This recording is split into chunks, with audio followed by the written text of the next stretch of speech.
நாம் ஒரு Coca Cola குடிக்கும் நிமிடத்திலேயே அதன் பயணம் வாயிலிருந்து தொடங்குகிறது.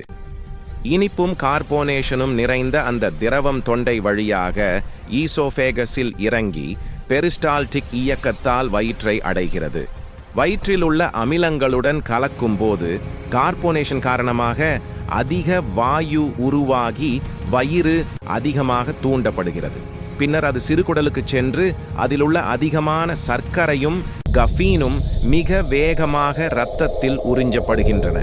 இதனால் இரத்தத்தில் சர்க்கரை அளவு திடீரென உயர்ந்து உடல் இன்சுலினை அதிகமாக சுரக்கிறது.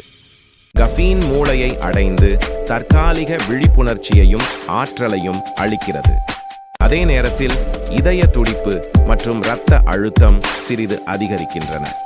பின்னர் சிறுநீரகங்கள் அதிகமான சர்க்கரை மற்றும் கஃபீனை வடிகட்டி வெளியேற்ற முயலும் போது உடலில் நீரிழப்பு ஏற்பட வாய்ப்பு உண்டாகிறது. சிறிது நேரத்திற்கு பிறகு அந்த சர்க்கரை ஆற்றல் குறைந்து உடலில் சோர்வான நிலை தோன்றுகிறது. ஒரு சாதாரண கொக்கோ கோலா இப்படியே உடலுக்குள் தற்காலிக தூண்டுதலையும் பின்னர் சோர்வையும் ஏற்படுத்துகிறது.